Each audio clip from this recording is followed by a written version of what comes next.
Hi friends, welcome to my channel. ఈరోజు అయితే దొండకాయ శనగపప్పు కర్రీ వండుతున్నానండి. దీనికి కావాల్సిన పదార్థాలు: ఒక పెద్ద సైజు ఉల్లిపాయ తీసుకొని కట్ చేసుకుని పక్కన పెట్టుకున్నానండి. అలాగే కరివేపాకు కాస్త తీసుకున్నాను.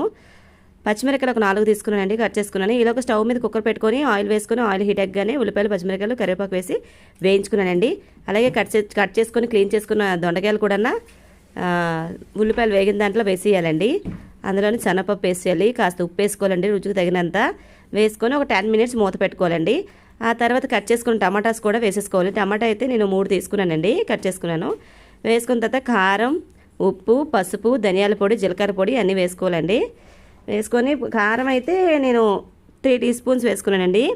సాల్ట్ రుచికి తగినంత వేసుకున్నాను, చూస్తున్నారు కదా. ఈ విధంగా వేసుకొని ఒక 2 గ్లాసులు వాటర్ వేసుకోవాలండి. దొండకాయలు బాగా ఉడకాలి కాబట్టి.